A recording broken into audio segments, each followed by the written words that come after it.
तू हमनी के बात माना, तू घरे जा अपन भाई से एक एक पैसा के हिसाब लो। का रे तो एकदम बेहाल तो का मुखिया जी कहले बना अगर आज पैसा नहीं मिलल रे हे कुन घर के कोनो औरत लौकत ली तो टांग ले चल। मालिक कुछ टाइम और हमके दे दी, रुकी छोटका भाई वाला के फोन कर तनी। अरे बाबू आपको बाहर से ही नहीं आ। अरे भाभी आइले तो हमका 10 दिन हो गए आ तनी बहुत ज्यादा काम रहो हमारे गाँव में नहीं आत रहनी है। अच्छा वो सब छोड़ी, अब बाहर कब जाएगा? छोटका कहाँ बाड़ी?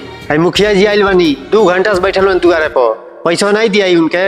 अरे भैया अकाउंट में पैसा नहीं बा, सब पैसा कैश लाल बनी, बस 10 मिनट रुका, बस आ गई नहीं। अच्छा तू तो कहत रहा पिछला दिवाली के हम बाइक खरीदत नहीं, कब खरीदत ला गाड़ी?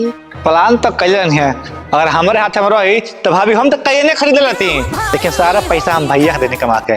अब देखा भैया कब प्लान करे न का कहतनी भैया के आजकल के जमाना में के वो अपना भाई के पैसा देला। अच्छा एगो बात बताई, और भाई सब पैसा हड़प के धो ले आ कहस कि हमार भाई हमके पैसा नहीं खे डाले, तब तो रोडे पे आ जाए।